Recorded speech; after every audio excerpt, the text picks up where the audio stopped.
বলবা বলছো না।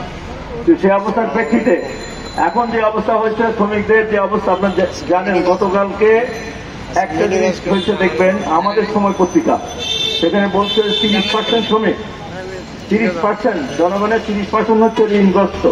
30% হওয়া মানে 90% ঋণগ্রস্ত।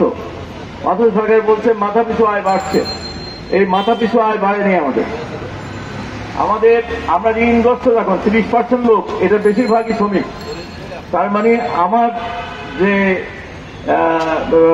বাজার দরের সাথে সঙ্গতি রেখে এখানে কোনো মজুরি নির্ধারণ হয়নি, গার্মেন্টস দরে হয় নাই, এখানে জাতীয়ভাবে কোনো ন্যূনতম মজুরি নাই।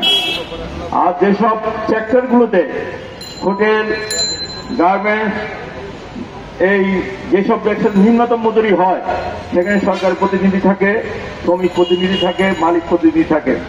সরকার প্রতিনিধি তো মালিকদেরই হয় সাধারণভাবে, মালিক শ্রমিক হওয়ার কথা, কিন্তু মূলত মালিকদের স্বার্থ রক্ষা করে, উচ্চ মহলের স্বার্থ রক্ষা করে, মানে মালিকদের স্বার্থ রক্ষা করে। আর শ্রমিক মালিকদের প্রতিনিধি মালিকরা দেয়, আর শ্রমিক প্রতিনিধিও মালিকদের পছন্দ হয়ে একজনকে দেয়।